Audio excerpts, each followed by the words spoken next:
mon cœur est dans l'art et l'art est dans mon cœur, quoi. C'est-à-dire que j'estime que il y a quelque chose de l'humanité qui nous manque si nous ne fréquentons pas les arts et si nous ne pratiquons pas les arts. Surtout à l'heure actuelle, tu vois, où le monde s'abstrait de plus en plus, quoi, tu vois, se virtualise de plus en plus.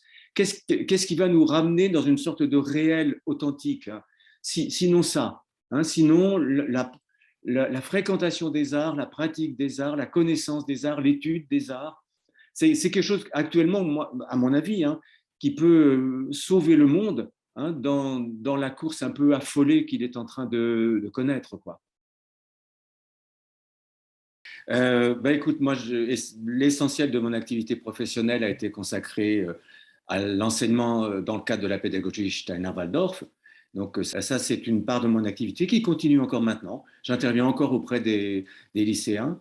Part, j'ai complété cette activité en prenant une responsabilité du mouvement des écoles Steiner en France pendant une dizaine d'années. Et puis maintenant, je suis co-responsable de la formation de l'Institut de formation des futurs professeurs. C'est dans ce cadre-là que je continue à enseigner, aussi bien auprès des adolescents, plutôt en littérature, histoire de l'art, calligraphie, voilà, et puis pédagogie générale auprès des futurs enseignants. Mais disons, ce que je reprends et que certains autres historiens de l'art reprennent, c'est l'idée qu'il n'y a pas une évolution progressive, hein, de l'art, mais qu'il y a des métamorphoses et des révolutions en fonction des changements d'époque, des changements de conscience et des changements de mentalité.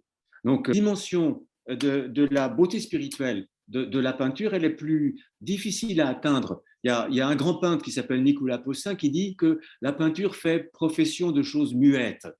Donc, il y a quelque chose de plus secret dans la peinture par rapport à la sculpture, par rapport à l'architecture. Mon objectif, ce sera d'essayer d'ouvrir le regard, apprendre à voir. Qu'est-ce que c'est que voir un tableau?